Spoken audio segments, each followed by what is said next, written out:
Thanks for being here.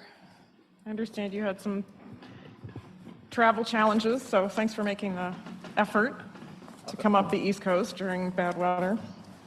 Thanks for having me here. Apparently we didn't have an engine, which is interesting. When the train had an engine, when it got there, it lost the engine and needed a new engine. So I was excited to talk to you because you have such an interesting background, both in private industry and in government. So I'm looking forward to this conversation. We've been talking about priorities in cybersecurity all day here, it seems. What are CIS's top priorities in 2022, and then specifically your top three as deputy director? Sure. So I think what we're really looking at in 2022 is people, and how do we really focus both on people internally to our workforce and externally as well. We have a significant, obviously, workforce shortage across the nation and definitely within the federal government as well when it comes to cybersecurity positions and, frankly, a lot of the system mission at large. So how do we really create a unique, agile workforce that tackles challenges in a new way? And how do we kind of go away from being kind of that traditional government bureaucracy into something that truly is more nimble and really looking at problem solving differently? I think is how do we expand our diversity within our workforce, both from educational backgrounds of individuals, career backgrounds, just geographic backgrounds, really spreading our expertise throughout the nation and engaging more opportunities globally as well. So we really want to do a lot of that focus on people. We have as Caitlin mentioned, one of the things we're looking at also is a cyber-physical nexus and cyber-physical convergence. I think that as we look at things, 15, 20 years ago, we really treated things separately, right? Either it was on the physical kinetic side of the house or it was on the cyber side of the house. And I jokingly tell people now that our refrigerators are connected to the internet. I don't know why. I'm still not sure what the advantage is of having a fridge that's on the internet. Mine is not. I have a piece of paper. I keep my list up there, but and I think it's only going to get more and more, right? We're going to see more and more of these types of things that are connected. So that kind of cyber-physical nexus in that Venn diagram is getting bigger and bigger as each day and each week and each month goes on. So how do we manage that? How do we understand the true risks of that convergence? And I think when I was in the healthcare industry, we always had these fights when it came to budget season, right? We had our physical security people and our CIOs. They would always sit there and fight who needed more money. I need to protect the cyber infrastructure. I need to protect the physical infrastructure. And it would float up and kind of somebody would ultimately win, right? With the CEO, somebody would ultimately win with the board. And I think we really need to change our thinking and look at this from a holistic understanding of risk and really looking at that enterprise-wide risk so that we can make those decisions not based solely on whether something is physical or cyber, but what is that, how does it look in that Venn diagram with the two together? And how do we really look at risk with the understanding of what I kind of call the third leg of risk, which is we spend a lot of time looking at risk identification. We have a lot of different methodologies out there. We have a lot of different factors that go into our risk identification. We do a lot of risk mitigation. We can't mitigate everything, but we look at risk mitigation and we implement efforts. What we kind of subtly never accept is the fact that any risk we identify and we don't mitigate, we're accepting. Mm-hmm. And I think that we don't spend enough time looking at truly understanding the risk that we're accepting. So how do we look within CISA at that convergence? How do we better understand that risk? How do we really look at understanding which assets, systems, functions truly are critical and how we're determining that criticality? I think on the third piece, as we look at this, is really partnerships. How do we strengthen the partnerships that we have out there? How do we continue to grow and expand those partnerships? How do we consistently do better? I think it's no surprise that the federal government is not a perfectly well-oiled machine, right? I think there's always things we can do better and things that we can do stronger. So how do we continue to do that while expanding our ability to partner with the private sector? How do we do that with state, local, tribal, territorial governments who all have their unique challenges as well? As you were talking about those conversations where we fight for budget, there's a security awareness video in my head somewhere of what that looks like in organized crime. What does it look like when the bad guys argue with each other for budget? Can you explain why SolarWinds was so high profile? What made it stand out? What was different? I think it was a few things. It was time to detection, right? Mm-hmm. I mean, and the potential for exfiltration was there for a long period of time, and really understanding the landscape and the total scale of impact. I think the other element was, I truly think that we're in this period of additional increased awareness. And I think and we saw this subsequently with things like Colonial Pipeline and even JBS and others.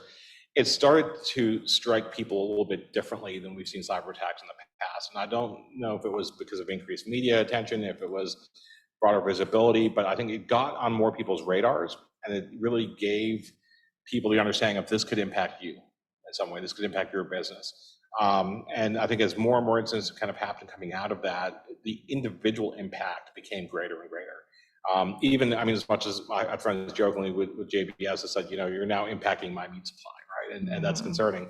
And as much as, was somewhat jokingly, the fact that it was in their mind that that a cyber attack could impact their food supply chain in some capacity, I think it's gotten more and more awareness from that perspective. But I think SolarWinds also helped bring the federal government together in a way, to really look at this holistically as well. You think if it was broccoli, people wouldn't have been quite as concerned as I like broccoli, so I'd still be upset, but I think it would be a different population that might be upset. What steps can security leaders take to mitigate that ripple effect from supply chain attacks? I think the biggest thing when it comes to supply chain, and Caitlin talked a little bit about this, is knowing your supply chain. I think often we just don't understand what our true supply chain is, and whether we're talking about commodities and physical products, whether we're talking about our software supply chains and where the code is coming from and what we're developing, whether we're talking about hardware and where our microchips and processors and all types of things are coming from. I don't think we spend enough time to understand that. We've done a lot of analysis. I spent a lot of time in the healthcare sector. We did analysis back in 2012, 2013 about the criticality of the pharmaceutical supply chain. It's a public report. It's on the Department of Commerce. It's out there. DHS was a prime author of that. And we knew the vulnerabilities. And then as things started to happen, people said, oh my God, we can't believe this happened. Well, we could. We've done the report. The analysis and the data is right there. We need to truly invest in understanding our supply chains. We need to ask the tough questions. We need to spend the time to do the research and not always kind of look for that path of least resistance, but really look at knowing where your products are coming from, where your software is coming from. And then again, what is the risk, right? You can't buy down all risk. But are you truly accepting the risk you're willing to accept? What implications can building our cybersecurity workforce have on defense against these kinds of cyber attacks? We've talked a lot about building that workforce. That workforce gap has been a topic of conversation now for the last couple of years, and we're chipping away at it. But it's, as we said earlier today, it's going to take time. So what implications can building that workforce have on defense against supply chain attacks? So I think the stronger the workforce, the more awareness we have in the workforce, I think the stronger the ability to really ask those tough questions, right? We need to kind of pivot and change who's asking what questions and what are the questions that we're asking. We need to get this next generation of CEOs and board members to ask about risk and to ask beyond the question of, are we secure? And somebody says, yes, we have this, and walking away, right? Ask the tough questions, dive into the details. Even if you may not have that expertise, that's okay. Right, let's dive deeper.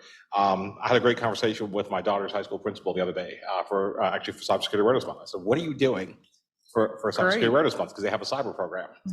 And they said, well, it's great. We love it. We're going to be talking about it in our cyber program. I said, wrong. I said, you also have a program. You have an automotive program. I said, you have a health services program. You have a judicial program. You have a cosmetology program. I said, all these programs have potential cyber risks, right? Whether it's point of sale machines, whether it's the healthcare industry, whether it's the automotive, there's more computers in my Jeep than I think, my first, desktop computer, right? So we need to get people to make that pivot and to really stop looking at cybersecurity purely as the people who are in the IT industry and really looking at cybersecurity being something that we ingrain into people's thinking across the spectrum. How do we ingrain cybersecurity into the questions that people ask in their day-to-day jobs? How do they sit down and say, I need to find a new bank, and I want to look for a bank that uses multi-factor authentication, right? I want to look for a bank that has security built in upfront into what they're doing.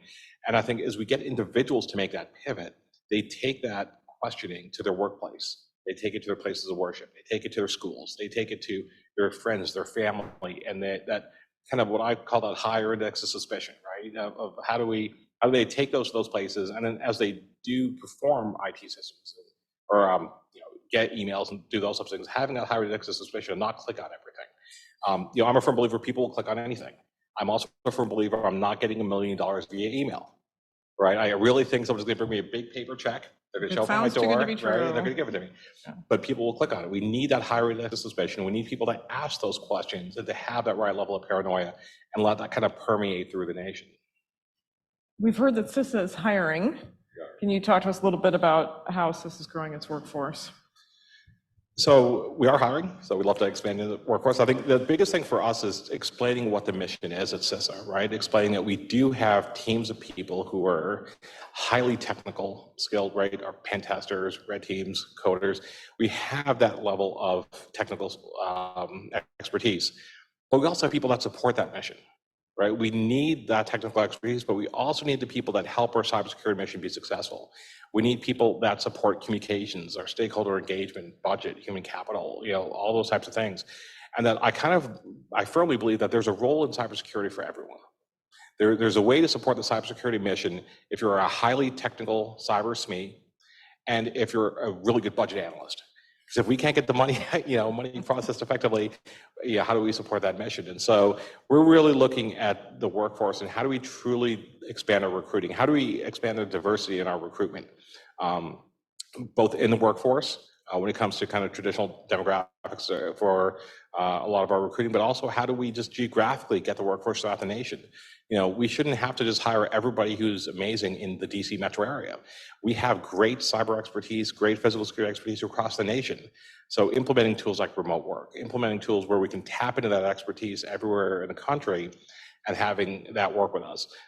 We're really excited to launch in a handful of weeks our new cyber talent management system, CTMS, which is actually going to revolutionize the way that DHS at large hires cyber talent. And we're involved in kicking that off. And it's going to give us a new way to hire people. So folks that have tried to come into the federal workforce in the past and kind of bang their head against the wall because it's not the easiest thing to do, and there's not a lot of guidance out there on how to do it. This is really going to allow us to hire people based on aptitude. It involves testing, competency checks, interviews, and those types of things to actually bring people in, and then allow us the tools to not only recruit, but to pay more commensurate to the private sector, and then also to retain effectively through the inclusion of things like professional development and those types of things. So we have a lot of things kind of on the horizon that are going to allow us to really change the way that the federal government does hiring, and starting with CISA as kind of that pilot. That's great to hear. We've talked a lot today about strong partnerships between the public sector and the private sector. And it's something that I think is easy to talk about, and it sounds really good. It's motherhood and apple pie. But how can we actually do it? How can we forge stronger partnerships for the public good? So I think it's hard, right? I mean, these are not easy. And I think that what we've been able to do over the last 10, 15 years, and the beauty with CISA is, so I've been in this role since February, but I've worked with CISA for 15 years. I started working with CISA when I was in state government. I've worked with them as a federal interagency partner, worked with them from the White House and then from the private sector. So I've had the ability to build that relationship over time and build that trust with individuals in the organizations. I think where we need to pivot is, and I think we have a lot of the trust out there. We have a lot of one-on-one trust with individuals. We need to look to pivot and really get that institutional trust in place that outlives any of us, or that outlives our ability when we transition to our next job or our next organization, that trust is inherent organization to organization and built over time. Now, that doesn't mean it's always perfect and always flawless, but that we've tackled challenges head on, we've had open dialogue and discussion, and we need to do that. I think we need to really institutionalize our trust and do that with intent. And I think we can't do it just by hoping it's going to happen. We can't do it just by convening meetings. We can't do it just by those other things. We need to do it with intent, and we need to do it with that as a goal of where we want to go in the coming years. How should the NIST's cyber supply chain risk management framework and the secure software development framework be used to identify, assess, and mitigate software supply chain risks? So we're going to pivot and talk about software supply chain for a minute.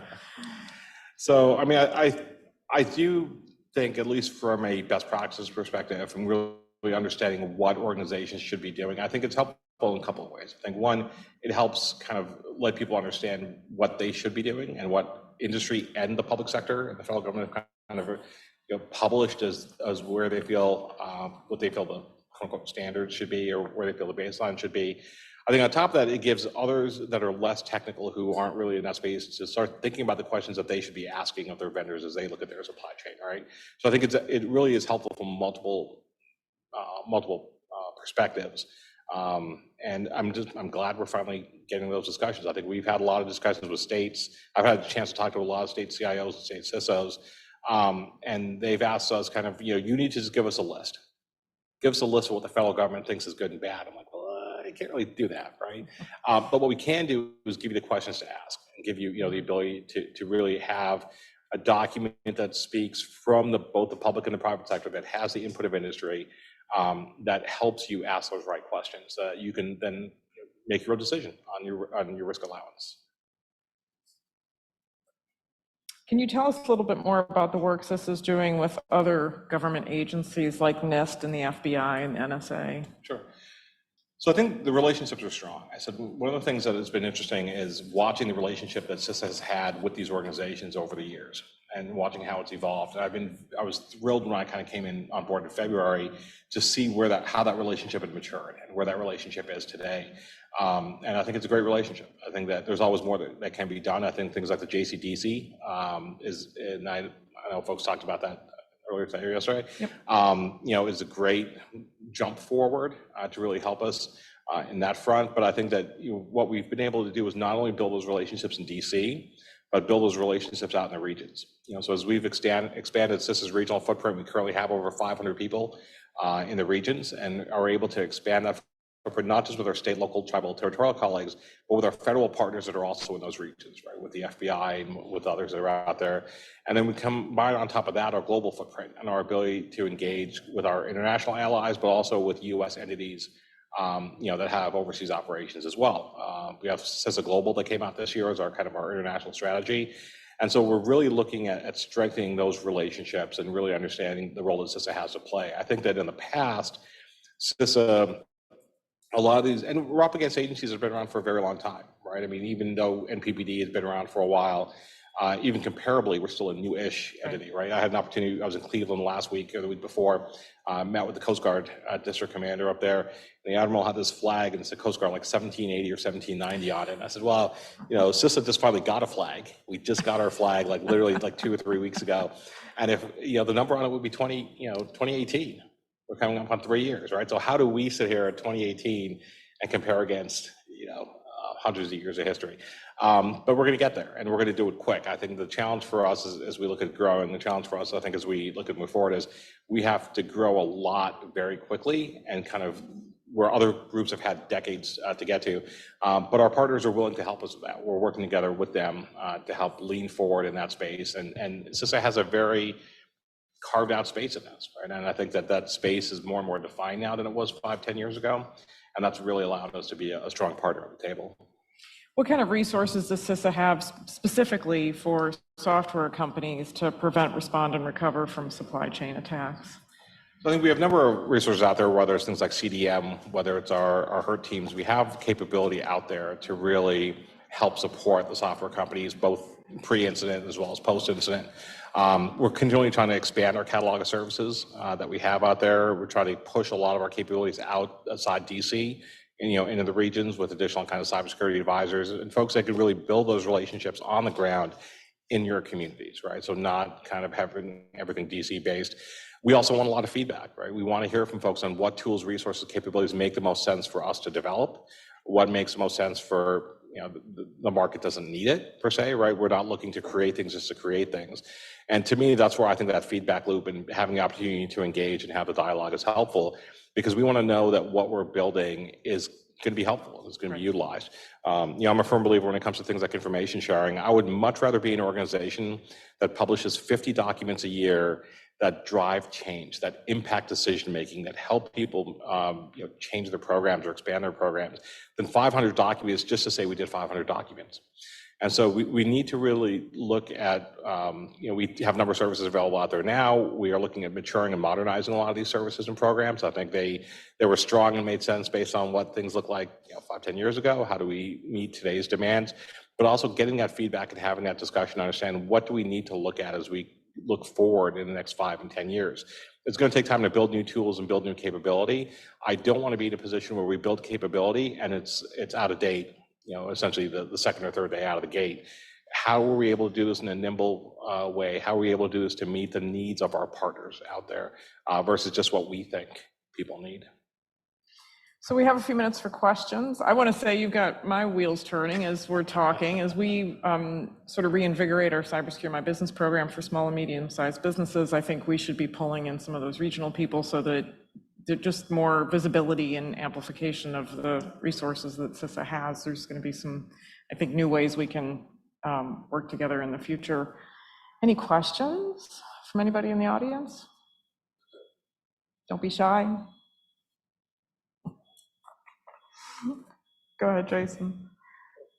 I work in the manufacturing space, so can you talk a little bit about the incentives for plant managers? Because one of the tensions that I face is that the plant managers, he or she is incented on throughput, uptime, and not, are they patching systems used in the manufacturing process?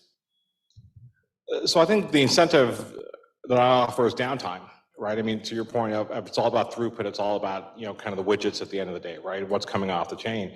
And that suffering the consequences of a cyber attack are going to cause those to go down for a prolonged period of time, right? And even if short-term pauses are not desirable, anything that's long-term in the days or weeks or potentially even months are going to be significantly more. I think, to me, I equate it kind of similar to what we've seen in the safety world.